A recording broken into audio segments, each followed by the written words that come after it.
What is up, people of the internet? It is me, Real American Politics, back in with a new video, and today we're going to be doing our June edition of my somewhat monthly house predictions. Now, I know I haven't done one of these in a while, and I gotta explain why. I've just been waiting for these states to freaking finish redistricting. I mean, come on. New Hampshire? Really? Took you that long to draw 2 districts? And of course, those districts aren't even on this map. So this is a prediction with every single congressional race except frickin' New Hampshire. Don't you just love it? Don't you just love Northeastern Republicans? Just but anyways, guys, for real, I hope you enjoy these type of videos. If you do, smash that like down below, subscribe, share with your friends, hit the little bell, and yes, of course, go follow that mysterious Twitter account in the description down below. And yeah, so this video will be a little bit different. I already filled out the map. However, you can't see the totals. We're gonna go state by state for races that have, I should say, somewhat competitive races. So most of these states we will have some kind of prediction.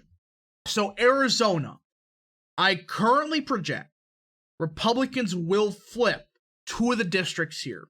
And David Schweikart is going to win re-election. Look, he is a strong incumbent.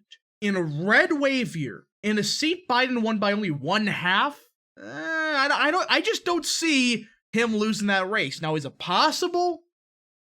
Technically, but it's highly unlikely. And for the other 3, I think you understand. Greg Stanton's just too strong of an incumbent in one of those weird Phoenix districts, so he's fine, or I should say he's going to win by like 4 or 5 points. Tom O'Halloran is gone. He's just dead on arrival. He's going to get crushed. And Kirkpatrick's not even running for re-election. So that's all you need to know about Arizona. Republicans flip these 2 seats, and they will come a bit closer to Arizona's 4th, though I just do not see them winning that district as of now. Now we're going to California. Wow, California, there's competitive races. That's a shocker. So, the ones I wanted to touch upon the most here, because you can see there's some interesting ones. I don't think I got to say much about David Valadao. He's going to win. Mike Garcia, same deal. I think these are the obvious ones. But the less obvious ones are California's 13th. Look, California's 13th. This is a district that's right here. This is the Central Valley. If you don't know this district, it's extremely Hispanic. And Biden won this seat by around 11.5. So you must be saying, oh, that should be a safe Democrat seat. No. Here's why. This is a seat that voted for the recall. And polling done by the best pollster in the country, Richard Barris, shows Trump would carry this district today. And, well, Republicans do have a candidate who can appeal to those Hispanics. And quite frankly, he is the frontrunner, David Gilgo. He's going to win this race by 3-4 points. Again, they have the jungle primary system, but he's going to win the primary, and he's going to win the general election. I don't think that's much of a surprise, because, well, he's a chat on the issues. Go look up David Gilgo. I think that's his name. David Gilgo? I don't know. But again, go look him up on Twitter. He is a Chad on the issues. Michelle Steele, I don't think I gotta say much. I mean, she's a strong incumbent, and, you know, it's kind of like Mike Garcia to an extent. She's not gonna lose that race. Now, Katie Porter and Mike Levin. This is my hot take of the video. I think Levin loses. He's a massive underperformer in a Biden plus 11 seat. He underperformed Biden by 6 points. Just do some basic math there. So in my opinion, Levin is losing. As for Katie Porter, she is an underperformer, though she's in a bit more Biden-friendly district, and it's not as bad as Levin. Levin is just, I think, done. He's not going to win re-election as of now. I know that may sound crazy in a Biden plus 12 seat, but welcome to America in 2022.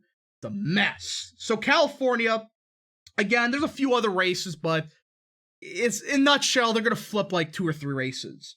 Now we get Colorado, which has, my opinion, the most cursed district of them all. Colorado 8th. Now, Colorado 7th, I don't gotta say much. Biden plus 14.5 seat. and it's trending a bit Democrat. Though this seat here, look, Trump lost the seat by 4.5. However, it's a toss-up district that's trending Republican in Colorado. This is in the Denver suburbs. I don't know how they accomplished that, but welcome to frickin' Colorado, I guess. They're definitely on weed.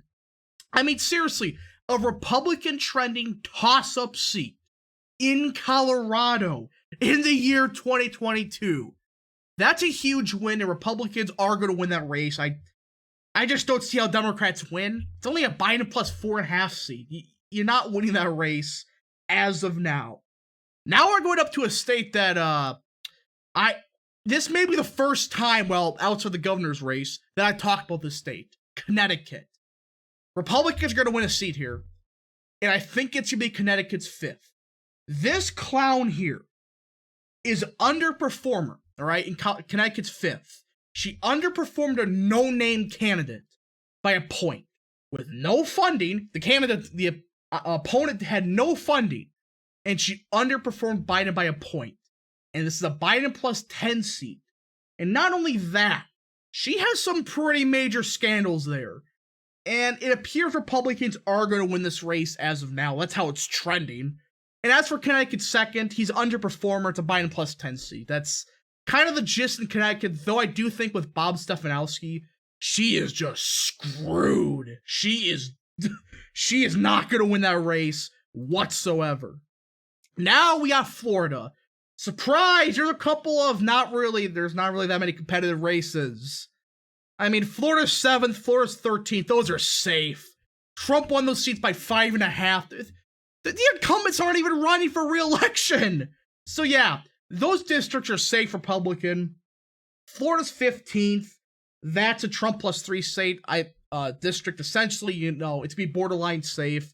And Salazar is going to win her race by a 0.5 point, though. Grudgingly, I would want a primary challenger. I don't think there's really one for her. So, as of now, we got to deal with Salazar in a Trump district.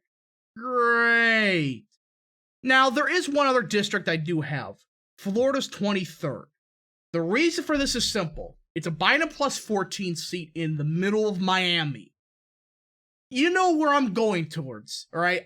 Democrats are going to win this seat, but I would not be shocked if it trended heavy Republican this cycle. So, yeah, that's as of now. Florida's 23rd, in my opinion. It won't be one. That's kind of obvious. Though I do think Republicans will make substantial ground in all the Miami districts. I mean, Trump really caused a shift in those seats. Now we got Georgia. There's one race in Georgia. Georgia's 2nd. It's a majority black district, and Biden won the seat by 10.5. The reason I think it's going to be a bit more competitive than usual is you have a strong challenger, the bishop, or 2 of them, I should say. And he is an overperformer, but when you even it out, I do think he'll be within 10. Though I don't think he's going to flip, I think he'll be closer than usual. Hooray! Illinois. Oh boy, there's some doozies here. So Illinois 13th, I don't think that's a surprise. I mean, I think Republicans lose that seat by around 11 points. I mean, or not by 11 points. They'll lose it by like 3 or 4 points. It's just a bit too Biden-friendly, and, well, the clown that, represented that district, carpetbagged over to the 15th. But that's another story. The other districts that do matter, though, is the 6th, the 14th, and the 17th. I think Republicans win all 3. That may sound crazy. I mean, look at where some of these districts are. 2 of them are near Chicagoland. However, Illinois 6 is a very intriguing district, as both of the incumbents, there's 2 incumbents, they both have serious scandals, and they tend to underperform the presidential candidates by a couple points. If you run a good candidate, which I've heard Republicans do have decent candidates in Illinois for once, they can win the 6th district. I mean, this is a somewhat suburban district of Chicago. Now, the 14th, this is where it gets a bit interesting. This is a district where Underwood's a massive underperformer. and she's in only a Biden plus 11.5 seat. And this is a seat that you run, an Illinois Republican. Ugh. I just can't stand saying that, but if you run somebody like that, you will win that race. I mean, she's an underperformer in a very, weird district. I mean, Illinois politics is just cursed. Illinois 17th, I don't think I gotta say much. Busto's even running. She's not even running. She was an overperformer of Biden, and she was the only one that was going to hold this district. At this point, it's a matter of how much you Republicans flip Illinois 17th. So right there, Republicans have a couple more flips, though highly doubt that the 6th district will hold. That's mostly because the candidates Democrats have are just garbage as of now. Indiana, I don't think I gotta say much. Frank Mervyn, it's gonna be within 10 points. Republicans have a strong candidate, I think it's a bit too Democrat right now with an incumbent in, a fairly minority district. I mean, it's Gary, Indiana, so what do you expect? But as of now, I think Mervyn does win, though it will be closer than it usually is. Iowa, I don't think I gotta say much. I don't think I gotta say much about Iowa's 3rd. She's losing. She's dead on arrival. She's done. Kansas, though. I think this might be the first time Republicans are going to have 4 seats in Kansas in a while. 4 of them. I can't remember, I think it was 2017 the last time they had it. But either way, Davids is going to lose this race. It's a Biden plus 4.5 seat. And traditionally, she does roughly equal with Biden. She doesn't underperform. She doesn't overperform. And you do basic math, it's like, okay, with seats that are Biden plus 15 competitive, yeah, you're not winning. You're not going to win that race right now in this nasty of a national environment. So, as of now, I think Davids does lose this race. Maine 2nd, this is one of those races Golden's going to lose. I mean, it's going to be much closer than it should be, but he's just a popular incumbent, though I think it's a bit too of a Trumpian national environment for him to lose. Plus, you do got a Chad and LePage on the ballot, so Golden's not going to win. That's just kind of obvious, I guess. Now, Maryland. Look, I think Maryland 6 is flipping. Republicans have an opportunity here. I mean, Larry Hogan, for, being cringe on some issues, did give us essentially another district. This is only a Biden plus 10 seat. And I think it's going to be very close, one of the closest of the night. But I do think Tron is going to lose this race. So I don't think that's much of an argument. I mean, just, that's Maryland 6. It's not very, like, Baltimore-esque. It's more of, rural Maryland. So there's that. Michigan. The only one I want to talk about because, Michigan's 7th, that's kind of easy. Michigan's 8th, I mean, just scroll down here. Michigan 10th's a Trump plus 1 seat. Michigan 8th is a Biden plus 2 seat. I mean, the only reason this Kildee guy is going to have a chance is because of his last name. That's it. And Slotkin is just dead on arrival. She's gonna get crushed. There is one district, though, it's a weird one. Michigan's 3rd. This is where Peter Meyer, one of the worst representatives in the House, is. I think either way, Republicans will win this seat, though people do have somewhat of an argument that Meyer would overperform Trump, or overperform anybody else, though. We just gotta see. I mean, it's just one of those districts, we just gotta see who the candidate is, and it really does depend. So Michigan, as of now, really just kind of obvious. Minnesota, another quite obvious one. I mean, Michigan 7th, Craig is losing. She's going to lose that race. It's a 7.5 point Biden district. And sure, all right, she underperformed Biden by 4 points. So that's all you need to know about this district. It's flipping. Not very favorable. I mean, again, a lot of these districts Democrats or Republicans have got this cycle. They're a bit more favorable than people originally expected. I mean, we're getting rid of this clown, which is good, though. I heard the candidates we do got are just, not pretty in Minnesota 2nd, so let's hope it gets better. Now, Nebraska, Bacon's gonna win. He's gonna win by like 5-6 points. I don't think I gotta say much about that. All right, so my recording just cut off from after that. So, all you missed was me talking about Nevada. Essentially, Republicans are going to win 2 seats. I think that's kind of obvious. They're going to win at least 2. I don't think I got to say much. I mean, you just look at the districts. I mean, Biden plus 6.5, Biden plus 8. Again, we have districts Biden plus 13 going Republican. Yeah, 2 of these will go Republican. It's a matter of if the Nevada first will go. I don't think it will. But we just gotta see. It'll be a lot closer than it usually is. So as of now, Nevada really not much to say about that. Oh, I just showed everybody that. Great! I spoiled the surprise! New Jersey, because New Hampshire's not done. Look, Malinowski's done. Biden plus 4.5 seat, and this guy, underperformed Biden here. He is gone. Plus, he has a lot of scandals. So this guy is, he's not going to win this race whatsoever. So Tom Malinowski is a Biden plus 4.5 seat, vast underperformer. There's just, as of now, I just don't see how he can potentially win. I mean, I guess anything's possible. I just highly doubt Republicans will carry or lose this seat. Now New Mexico, another dummy mander. New Mexico's third will be a very close race. All right, you scroll down here, it's a Biden plus 10 seat. However, there is an incumbent here, and it's going to be down the wire. Though I do think the New Mexico second is, a 6-point victory for Harrell. I mean, she is great on the issues, running a strong campaign, and she is well liked in the New Mexico second, the Southern District.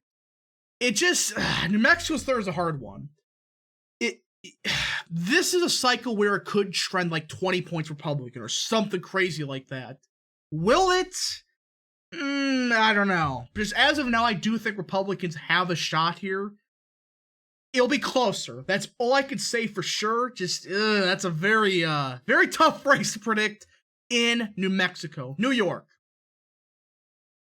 I think a lot of these are obvious. I mean, I think a lot of these are obvious, though I do think in New York's 22nd, Katko's retiring. I think he's, Republicans are going to lose this seat. But outside of that, I think most of these are obvious. I mean, New York's third, the guy, dropped out because he knew he was going to get crushed. So that's a Republican flip there. Plus, the other 2 seats are, they tend to vote more Republican down ballot. They're weird, but outside of that, New York will get a couple more Republican representatives. It just, a matter of how many. And I do think Republicans flip like 3 seats here. But again, it all depends on turnout, and the New York governor's race could actually have a big effect on this. But I think Republicans do win most of the competitive seats in New York, which is not Katko's former district. He's not even running for re-election. So as of now, I have that seat as lean Democrat. Could it change? Sure. Now, North Carolina. There's 2 seats here. North Carolina's 13th. That's going Republican easy. Bo Hines is running there. He's going to win that seat by like 6-7 points. Bare minimum, in my opinion. I mean, Biden only won it by 2. Now, North Carolina's first. Butterfield is an incumbent. And it's one of those seats that Republicans, they're going to gain a lot of votes, I think, this cycle. It is somewhat of a minority district. However, this is a district that's been trending Republican over the past couple of years. And this guy tends to do about as good as Democrats do. And since it's a Biden plus 9 seat, I think Republicans, it's going to be an uphill battle. I do think at the end of the day, they will pull it off. Maybe by like a half point. It'll be very close, but I do think Republicans will win North Carolina's first. Ohio. There's really 2 seats to talk about. Ohio 9th. Captor is not winning. She is not. Yes, she overperforms Biden, but she's in a more favorable Trump district with a Giga Chad J.R. Majewski on the ballot. He is not losing that race. And also, I should probably fix that. There we go. Now, for Ohio's first, this is a Biden plus 8.5 seat, though Steve Chabot is a strong incumbent and always overperforms the Republicans. I think he wins by, he probably wins by like 2 or 3 points. And this is part of the state that may have a shift to the right this cycle. It's a Cincinnati area with Vance on the ballot. I think it will definitely help him. We do got to see it, though I do think as of now, Republicans will win most districts in Ohio. Just, it's a matter if they win. Ohio first is the only one they could potentially lose, and I don't think that's going to happen. Just, as of now, that's it. Now, Oregon. I don't think I got to say much. Kurt Schrader's gone. He literally got primaried out with a Bernie bro in a district that you need to run a moderate in. He is not winning this race. And as for the other two, Oregon's fourth will be closer because DeFazio's gone. However, it's a bit too Biden-friendly for my liking. Look, Republicans have a good candidate here. I just don't see it, going Republican as of now. Now, Oregon 6, that's not competitive. It's going to be within 10 points because of the national environment, but it's a suburban part of, somewhat suburban part of Portland, and it's Democrat trending. You see why I highly doubt, Oregon 6 will flip. It's a chance, but will it? I don't know. Now, Pennsylvania. A lot of obvious race, in my opinion. Pennsylvania 7th, that's just going Republican. Pennsylvania 8th. Again, these are northeastern Pennsylvania districts. From the turnout we saw in northeastern Pennsylvania, Republicans destroyed Democrats in turnout. They are not going to win these races at all. They're going to get absolutely obliterated. Now, for Pennsylvania 17th, if Connor Lamb was still running for the House, he would probably win. He's not. And Republicans do have a couple candidates they do have a candidate that will win this race. It's going to be like 2 or 3 points, though. But that is decent since it's a part of Pittsburgh, which, again, Pittsburgh is, on paper, should be a very Republican part of the state. Not so much. But as of now, I do think Pennsylvania 17th will flip because, well, Connor Lamb's not in the ballot, which, if he was still running for the House, which I think he should have, he probably would have won this race. Now, this may be a curveball in the making. Rhode Island. This may sound absolutely crazy, but Republicans do have a candidate here that can win. And I know it's a very funny name. It is, let's see here. It's like Alan Foon. I think that's the guy's name. All right, it's Fung, I think. I'm sorry. All right, that's his name, I believe. And this guy is a former mayor of a city in this district. I can't remember exactly, but the incumbent's not even running for re-election. It's a Biden plus 13 seat, and the Republican they're running is running a great campaign. I don't think he wins as of now, but it will be significantly closer than it has been in the past. I mean, it could flip. There's a serious shot of it. Just as of now, I just do not see Republicans winning Rhode Island's second. Texas, yeah, I'm going to get some pissed off people about this. Texas 15th, that's easy. I mean, Republicans going to win that race by 8-9 points. Look, I know Cuellar technically won Texas 28th, the primary or the runoff. He won it by like 3 votes. However, I do not see him winning the general election. The scandals he's had has been awful. And since the primary, he's been like, oh yeah, I support late-term abortion. You're in one of the most conservative districts in America. I know that sounds weird, but this is a conservative Hispanic district. And you're saying that? It's like, what are you doing? Now, as for Texas 34th, yes, it's a Biden plus 16 seat. However, Republicans have a great candidate in the 34th, and she's going to win. She is going to win that race, and it's an easy flip. In my opinion, it's I should say an easy flip. It's a Republican trending seat, and it's a weird situation where I believe the candidate carpetbagged here. It's a weird situation, but essentially I do think in Texas 34th, Republicans will flip all 3 of the Rio Grande Valley districts. The first time, I think, possibly ever they did that. That's nuts to think about. Now, Virginia. I don't think I'm going to say much about, these 2 districts, Virginia 2nd and Virginia 7th. I mean, you got 2 down-arrival candidates. Now, Virginia's 10th, though, is a bit interesting.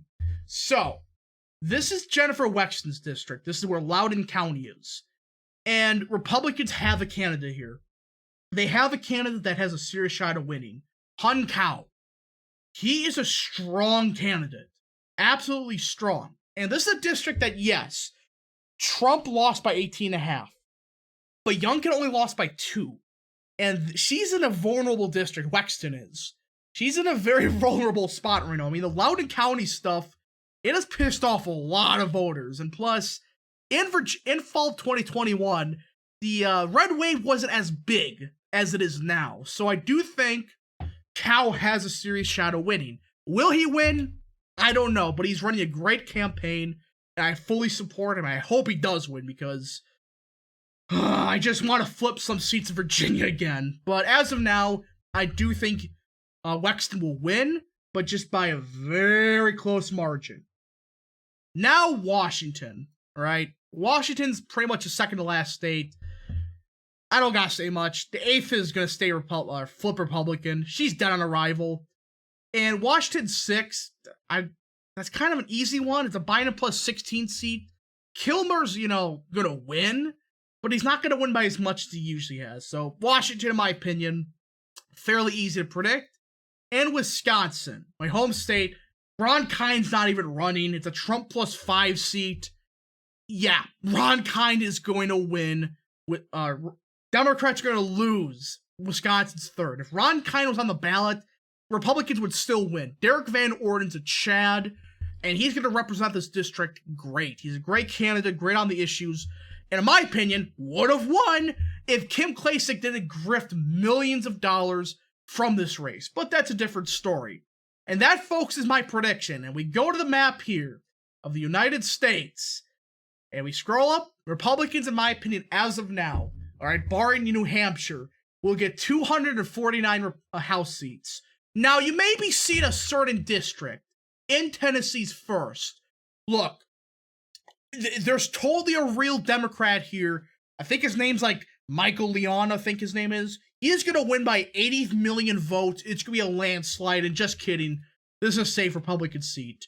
So Republicans, in my opinion, okay, guys, sorry about that. That's just a meme on Twitter. But for real, Republicans, as of now, will have 250 in the House, which is a good-sized majority. And it may be 251 when you include New Hampshire's districts. But as of now, this is my current House prediction. If you did enjoy this video, which I hope you did, smash that like button down below, subscribe, share with your friends, hit the little bell, and yes, of course, go follow that mysterious Twitter account in the description down below. And yeah, thank you so much for watching. We'll see you guys in the next video. Godspeed to all of you.